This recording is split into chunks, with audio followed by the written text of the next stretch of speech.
For the past, it's now been 11 days. I've been walking across North Florida from my home in Gainesville. And my name's Oscar.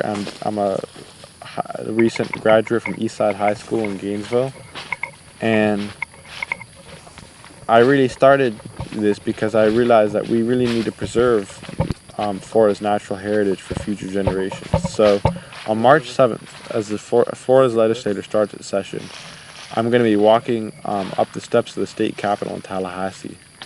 And I'm going to be asking our legislator that, for the sake of protecting our natural heritage and all that it means to Floridians and for our well-being and our way of life, that they need to fund Florida Forever and other conservation programs.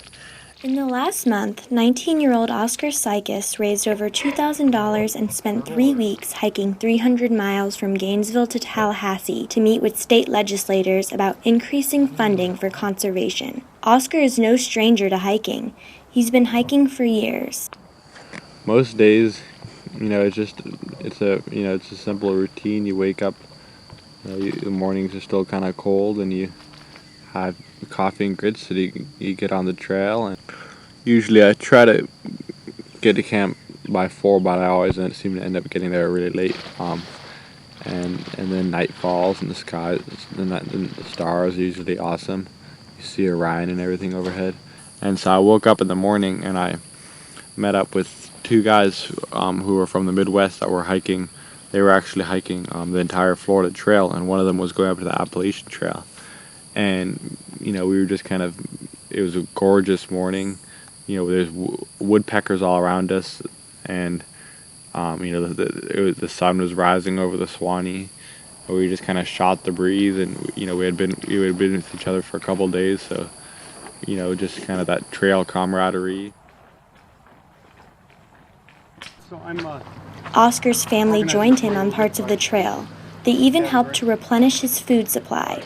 Oscar's father, Paul, said he trusts his son's survival skills. Just like any expedition, there's only so much supplies you can take. You need to be resupplied.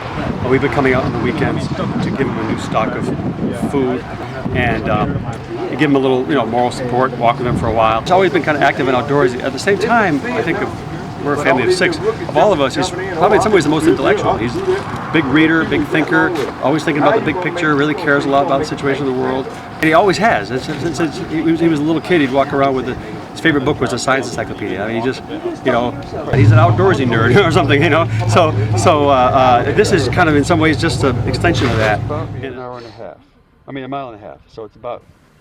Along the way, Oscar met some people he says depend on Florida's environment for their way of life. Whether they're, hunting, and, a lot of them really depend on hunting and fishing to get meat on the table for their families. And, a lot of them are involved in, farming and forestry and a lot of these industries that really depend on these places. I remember I talked to a teenage my age, Trevor, and he really wanted to eventually work in conservation. He was from Lake Butler, and he told me, I just love to hunt and fish, and I want to see that my kids and their kids can have this land. It can become part of something wider, this whole walk, that it's not just about me out here, it's about Floridians, really kind of speaking up and just saying our wild places are why we love to call Florida home. They're just essential to, our jobs, our clean water, our entire way of life here, and to get people just to get in contact with their legislators and let them know it's a priority.